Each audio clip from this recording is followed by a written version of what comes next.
On the 29th of June 2023, Banksy's Congestion Charge will make its auction debut here at Bonhams in London. I am super excited to be here today to talk to Irene Seiberger about her thoughts on Banksy's Congestion Charge, the Crude Oil series and its importance within Banksy's portfolio. Come on in.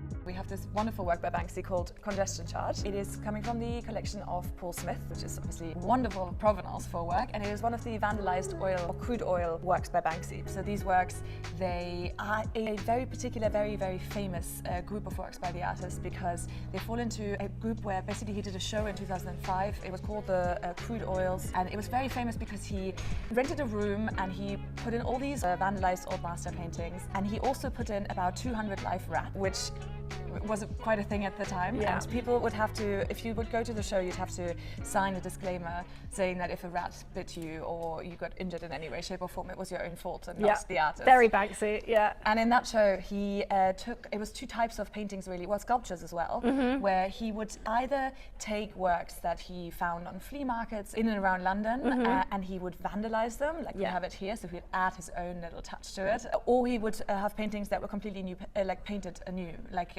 for example, the sunflowers from the petrol station. Yes, another one from Paul Smith's collection. Exactly. Yeah. So both of these works were in his collection, and then there's the Show Me the Monet as well, which very famously got sold a couple of years ago. These were the ones that he would put up in museums. Absolutely. Famously, when he was at the British Museum, he put up one of those stone sculptures where there was a caveman with a trolley. Yes, exactly, and the barcode. And it took ages for them to notice that it wasn't really a normal exhibit. Yes. So these kind of things, they made him famous. You know, they gave him a really high standing in the art world, and this is one of those. So there's one of this series which is really very exciting to offer at auction. I think it's interesting to talk about the Crude Oil series or the Vandalized Oil series as a whole, obviously this being an incredibly important part of this series. I think we've seen the Banksy market explode in 2020, 2021, and we obviously have seen a bit of a kind of market correction since then. That being said, it feels like the originals, and especially the Crude Oil series, are so in demand. So if we think about Show Me the Monet, I believe that was in 2020, that went for £7.5 million. And of course the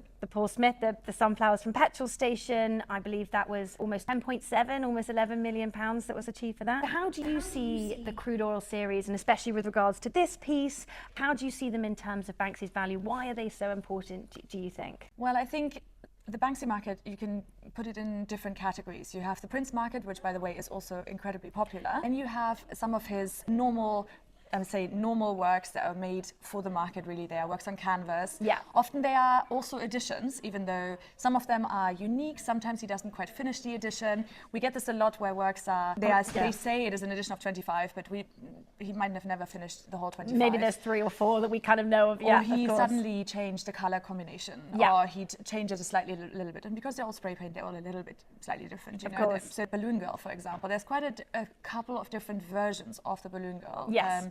Out in the world, some with 2 canvases, some on 1.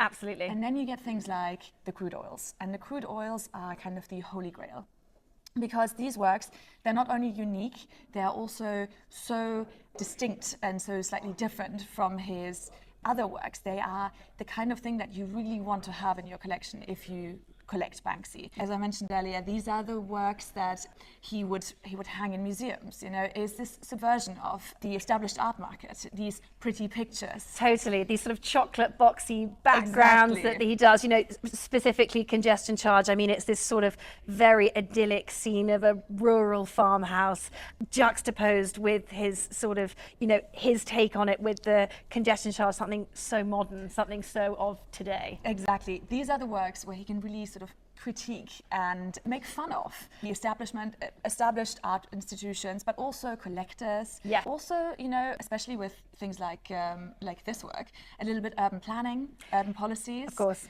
Which it just goes so well with everything that he does in his work. And these works just embody really a lot of what he was doing over the last couple of years. You know, if you think further, if you go, these works are 2004, 2005. Yes. But then later on in 2009 in Bristol, his show, it was this idea that his works would be shown in a museum context around the other works. Yeah. So his street art was was shown along the high art, the classical art.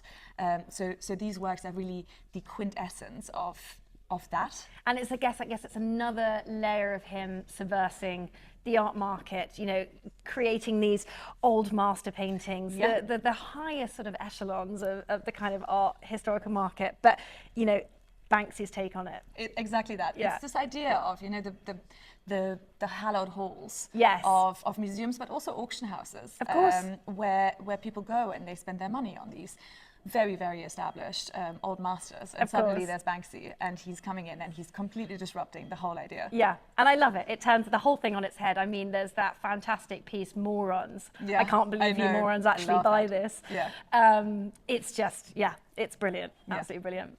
We're standing here in 2023, which is exactly 20 years after the artwork was created. The initial reason for Banksy creating the artwork was to, you know, take the mickey out of the congestion charge. Environment's always been a big factor of Banksy's artwork. How do you see this and its relevance sort of, you know, today, 20 years on from when it was created? Well, I think one of the beautiful things about Banksy is that his themes are relatively timeless. And I think it's because he's so current and he picks up on problems so early on that they remain very, very, current is the best word. I think he is picking up on a couple of the most basic things that we have to worry about in the current times. And, you know, these are, as you already said, they're questions about the environment, there are questions about the political structures and stability and all of that. And these things, you know, they do change over time, like the details might change, but the quintessential problem is there.